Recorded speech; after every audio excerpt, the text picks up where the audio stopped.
हमने सीखा कि जावास्क्रिप्ट क्या होती है और उसको हम अपने वेब पेजेस पे क्यों यूज़ करते हैं। उसके साथ साथ हमने डिफरेंट एग्जाम्पल्स भी देखे कि हम जावास्क्रिप्ट की मदद से अपने पेजेस को कैसे इंटरैक्टिव बना सकते हैं, चाहे वो मेगा मेन्यू हो या फिर वो स्लाइडर हो या एक कॉम्प्लेक्स किस्म का सोलर सिस्टम हो।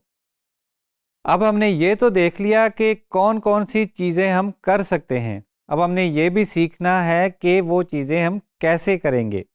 तो इस लेसन में हम सीखेंगे कि जावास्क्रिप्ट की मदद से हम डिफरेंट इंटरैक्टिव काम अपने वेब पेज पे कैसे कर सकते हैं।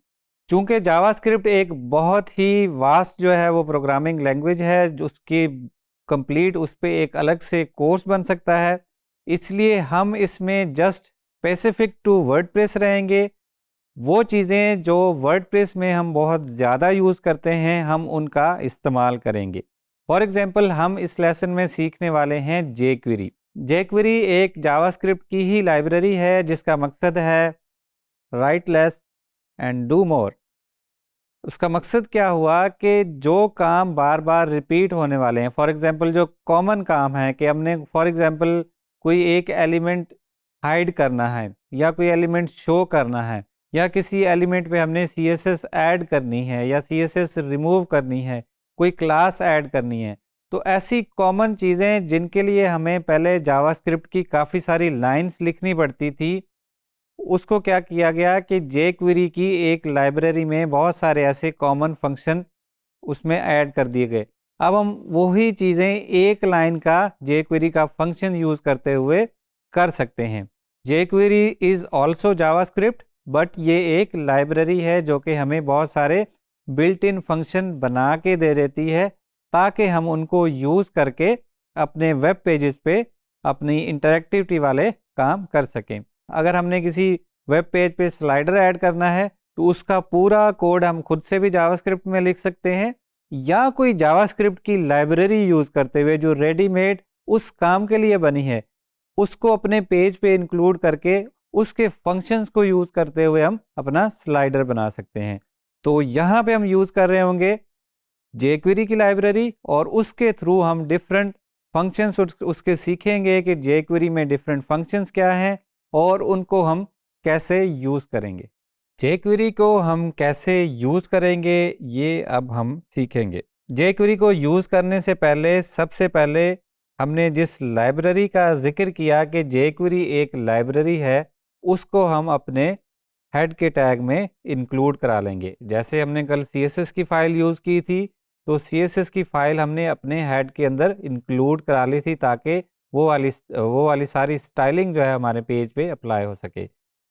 सिमिलरली जेक्वेरी को यूज़ करने के लिए हम सबसे पहले जिस फाइल में जेक्वेरी की वो लाइब्रेरी है उसको हम अपने हेड में इंक्लूड करा लेंगे। जेक्वेरी आप इंटरनेट से डाउनलोड कर सकते हैं, jquery.com से भी डाउनलोड कर सकते हैं और ये जो यूआरएल आपको दिख रहा है यहाँ से भी डाउनलोड कर सकते हैं। ये जेक्वेरी का यूआरएल आपको एलएमएस पे प्रोवाइड कर दिया जाएगा। तो यहाँ से आपने सिंपली क्या किया, जेक्वेरी की लाइब्रेरी की फ़ाइल ओपन की, कंट्रोल एस करेंगे और उसको आप अपने लोकल कंप्यूटर पे सेव कर सकते हैं। अगर आप इसको यहीं से ऑनलाइन ही इंक्लूड कराना चाहें तो वो भी आप कर सकते हैं, लेकिन वो रिकमेंडेड इसलिए नहीं है कि जब आप अपने सिस्टम पे काम कर रहे होंगे और आपकी जेक्वेरी की फ़ाइल इंटरनेट से आ रही होगी, तो अगर किसी वजह से आपका इंटरनेट चलना बंद हो गया तो आपकी जेक्वेरी की लाइब्रेरी जो है वो इंक्लूड नहीं होगी और आपका जेक्वेरी का कोड रन नहीं होगा। इसलिए हम क्या कर लेंगे, सिंपली जेक्वेरी की लाइब्रेरी को डाउनलोड कर लेंगे अपने फ़ोल्डर में जहाँ पे हमारी एचटीएमएल की फ़ाइल पड़ी है, वहीं पे उसको इंक्लूड करा लेंगे अपने हेड के टैग में। जेक्वेरी को इंक्लूड करने के लिए हम स्क्रिप्ट का टैग यूज़ करेंगे। स्क्रिप्ट का टैग हमने ओपन किया, उसके बाद हमने इसके स्क्रिप्ट के टैग में एट्रीब्यूट ऐड किया सोर्स का src, और src में हमने यहाँ पे आके बता दिया कि इसकी सोर्स या यूआरएल कहाँ है या ये वाला स्क्रिप्ट हमने कहाँ से ऐड करना है। जब हमने सिर्फ फाइल का नेम देते हैं तो उसका मतलब है कि जहाँ पे हमारी ये एचटीएमएल की फ़ाइल पड़ी है वहीं पे हमारी जेक्वेरी की फ़ाइल एग्जिस्ट करती है। लेकिन अगर एचटीएमएल की फ़ाइल किसी मज़ीद फ़ोल्डर के अंदर है तो हम फॉर एग्ज़ाम्पल हम यहाँ पे कह सकते हैं फोल्डर नेम /jQuery.min.js। तो अब इसका मकसद क्या होगा कि जहाँ पे हमारी hello world.html की फ़ाइल पड़ी है, उसी फोल्डर के अंदर मज़ीद एक फ़ोल्डर है जिसका नाम फोल्डर नेम है या कोई भी XYZ है, और उसके बाद वहाँ पे हमारी jQuery की लाइब्रेरी मौजूद है। हमारी लाइब्रेरी चूँकि उसी फोल्डर में मौजूद है जहाँ पे हमारी हेलो वर्ल्ड की फ़ाइल है, तो हमने उसको वहाँ पे इंक्लूड करा लिया। सोर्स के बाद हम इस स्क्रिप्ट के टैग को बंद कर देंगे। अब हम jQuery जो है वो दो तरीके से अपने वेब पेज में लिख सकते हैं। एक तो हम उसी पेज में लिख लेंगे जिस तरह हमने CSS लिखी थी, स्क्रिप्ट का टैग ओपन करेंगे, उसके अंदर हम अपनी jQuery का कोड लिखेंगे या जावास्क्रिप्ट का कोड लिखेंगे, उसके बाद उस स्क्रिप्ट के टैग को बंद कर लेंगे। या फिर हम एक नई जावास्क्रिप्ट की फ़ाइल भी बना सकते हैं जहां पे हम अपना जावास्क्रिप्ट या jQuery का कोड लिखेंगे और उस फाइल को भी इसी तरह jQuery की लाइब्रेरी की तरह अपने पेजेस में इंक्लूड करा लेंगे स्क्रिप्ट के टैग के थ्रू। तो अगर हमने बिल्कुल कुछ लाइनें ही jQuery की लिखनी है तो हम उस पेज में भी लिख सकते हैं, लेकिन अगर हमने ज़्यादा काम करना है तो बेहतर यही है कि हम एक न्यू फाइल बना लें और उसको इसी तरीके से जैसे हमने ये फाइल इंक्लूड की है उसको भी इंक्लूड कर लें। तो सबसे पहला जो फंक्शन हमने यूज़ किया है वो है document.ready का। ये $साइन रेफ़र करता है इस jQuery की लाइब्रेरी को। $साइन के बाद अब हम इसके फंक्शन यूज़ करना शुरू हो गए हैं। document.ready फंक्शन का मकसद है कि ये वाला jQuery का कोड उस वक्त रन होगा जब हमारा सारा पेज लोड हो चुका होगा। तो पेज लोड होने के बाद अगर हमने कोई इंटरेक्टिव काम कराना है, किसी एलिमेंट को ऐड करना है, किसी एलिमेंट को चेंज करना है, किसी एलिमेंट को डिलीट करना है, तो वो हम करा सकते हैं। तो jQuery का ये कोड कब लोड होगा? जब हमारा पेज कंप्लीटली लोड हो जाएगा। तो ये document.ready, उसके बाद फंक्शन है, फिर कर्ली ब्रेसेस ओपन हुई, उसके बाद हम अपना jQuery का जो भी कोड लिखना होगा वो लिखेंगे, कर्ली ब्रैकेट को बंद करेंगे और उसके बाद ये वाली जो रेडी वाली ब्रैकेट है इसको भी बंद करेंगे और आखिर में हम सेमीकोलन लगा देंगे। ये वाला कोड आप याद भी कर सकते हैं और इसको जो है वो अपने नोटपैड में या कहीं पे सेव भी करके रख सकते हैं ताकि आप इसको बाद में यूज़ करें। अब हम jQuery डॉक्यूमेंट रेडी के बाद हम लिख रहे हैं कि जैसे ही हमारा डॉक्यूमेंट लोड हो जाए, पेज हमारा लोड हो जाए, तो ये वाला अलर्ट का फंक्शन है। अलर्ट के फंक्शन में हमने एक आर्गुमेंट पास किया है, ये स्ट्रिंग है। अब क्या होगा कि ये अलर्ट का फंक्शन एक हमें छोटा सा अलर्ट बॉक्स शो कराएगा जैसे ही हमारा पेज लोड होगा, और उसमें यहाँ पे हम जो भी कंटेंट ऐड करेंगे वो हमें डिस्प्ले होके मिलेगा। तो अगर हम इसका डेमो देखें, हमने वापस आए, अपने पेज को लोड किया, तो अब ये हमें यहाँ पे एक अलर्ट बॉक्स देखने को मिल रहा है। अलर्ट के फंक्शन में जो हमने कंटेंट पास किया था वो हमें यहाँ पे देखने को मिल रहा है। तो यहाँ पे हम अगर इसको चेंज कर लें, फॉर एग्जांपल इस स्ट्रिंग को हम चेंज कर सकते हैं, कह दें जी मैं, ठीक है, पेज को सेव करेंगे कोड को, और दोबारा से अगर हम यहाँ पे आते हैं तो अब हमने जो कंटेंट चेंज किया था वो हमें यहाँ पे देखने को मिल रहा है। तो ये था jQuery का एक अलर्ट का फंक्शन जिसको यूज़ करते हुए हम अलर्ट बॉक्स जनरेट करा सकते हैं। अलर्ट के बाद हम मज़ीद कुछ फंक्शन सीखेंगे। फॉर एग्ज़ाम्पल एक और फंक्शन क्लिक का फंक्शन। क्लिक के फंक्शन से पहले जो चीज़ लगी है ये है सिलेक्टर। इसका मतलब है कि कहाँ पे क्लिक होगी तो ये वाला फंक्शन रन होगा। यहाँ पे जैसे हमने CSS में सिलेक्टर्स यूज़ किए थे, सिमिलरली हम jQuery में भी उसी तरह सिलेक्टर्स का इस्तेमाल करते हैं। ID का सिलेक्टर हो सकता है, क्लास का सिलेक्टर हो सकता है, या प्लेन टैग नेम का सिलेक्टर हो सकता है। यहाँ पे हमने टैग नेम यूज़ किया है। बटन, इसका मतलब है कि जब भी बटन के टैग पे क्लिक होगा तो उसके अंदर फिर हमने इस क्लिक फंक्शन के अंदर हमने मज़ीद उसके बॉडी में ब्रैकेट्स के अंदर जो भी हम कोड लिखेंगे वो जब भी इस बटन के टैग पे क्लिक होगा, फॉर एग्जांपल ये वाला बटन, तो यहाँ पे जो भी कोड होगा उस क्लिक पे वो रन होगा। तो अब हम क्या कर रहे हैं कि बटन का क्लिक फंक्शन जो हमने बनाया है वहाँ पे हम कह रहे हैं कि जब इस बटन पे क्लिक हो तो क्या पी नेम के जितने भी टैग्स हैं वो क्या हो जाने चाहिए, हाइड हो जाने चाहिए। यहाँ पे हमारे पास एक पी का टैग है पैराग्राफ का और दो। तो जब हम इस वाले बटन पे क्लिक करेंगे तो पैराग्राफ के जितने भी टैग्स हैं उस पेज पे वो सारे क्या हो जाएंगे, हाइड हो जाएंगे। इसका डेमो देखते हैं। पेज को हमने रीलोड किया, click me to hide paragraphs, इसको क्लिक करते हैं तो यहाँ पे देख सकते हैं हम कि जो पैराग्राफ थे वो सारे क्या हो चुके हैं, हाइड हो चुके हैं। फॉर एग्जांपल इसी कोड को हम कॉपी कर लेंगे। हम कहते हैं जी हमने पैराग्राफ भी हाइड करने हैं और इमेज का टैग भी हाइड करना है। जब हम क्लास या आईडी का इस्तेमाल नहीं कर रहे होते तो हम एग्जैक्टली टैग नेम का इस्तेमाल करेंगे जो कि हमारे एंगल ब्रैकेट के अंदर आता है। फॉर एग्जांपल हमने इमेज हाइड करना है तो हम क्या करेंगे, एग्जैक्टली जो टैग नेम यहाँ पे लिखा हुआ है उसी को कॉपी करके यहाँ पे लिख लेंगे। तो अब क्या होगा, जब बटन पे क्लिक होगा तो अब हमारे ना सिर्फ पैराग्राफ गायब हो जाएंगे बल्कि इमेज भी गायब हो जाएगा। इसी तरह अगर हमने पैराग्राफ को हाइड नहीं करना, हम कहते हैं कि हमने हेडिंग हाइड करनी है। कौन सी हेडिंग, यहाँ पे हमने H2 यूज़ की है तो यहाँ पे भी हम H2 देंगे। तो अब क्या होगा, जब हम बटन पे क्लिक करेंगे तो अब पैराग्राफ्स वहीं रहेंगे। अब हेडिंग या H2 वाली हेडिंग, ये वाला एलिमेंट और इमेज का एलिमेंट, ये दोनों हाइड हो जाएंगे।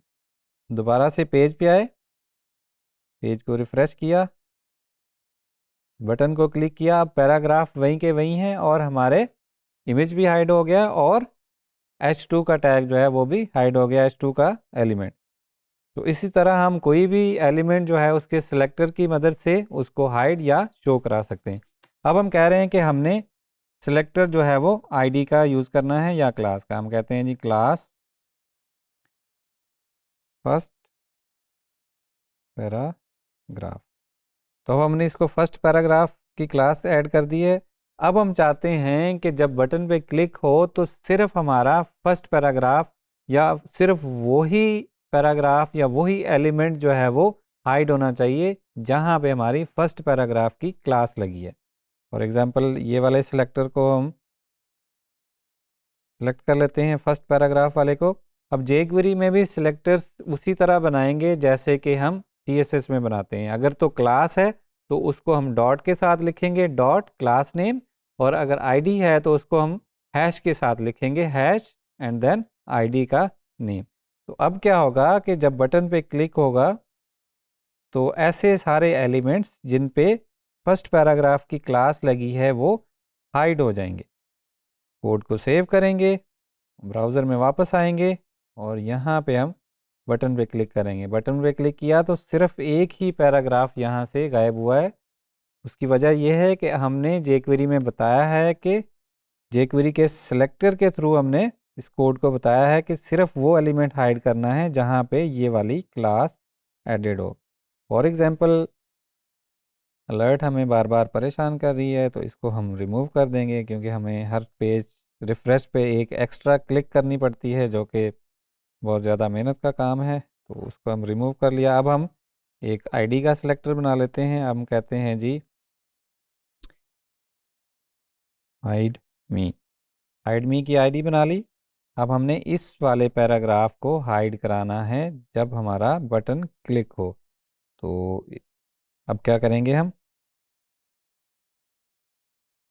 $साइन लिखेंगे, ब्रैकेट ओपन की, यहाँ पे हमने हाइड मी से पहले हम हैश लगा देंगे।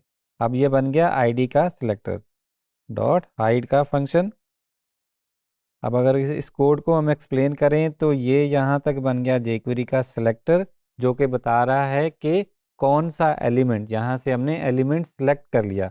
अब डॉट के बाद जो हाइड है, हाइड और उसके बाद हाइड का फंक्शन लिखा हुआ है, ये बता रहा है कि जो हमने एलिमेंट सेलेक्ट किया है उस पर हमने कौन सा फंक्शन परफॉर्म करना है।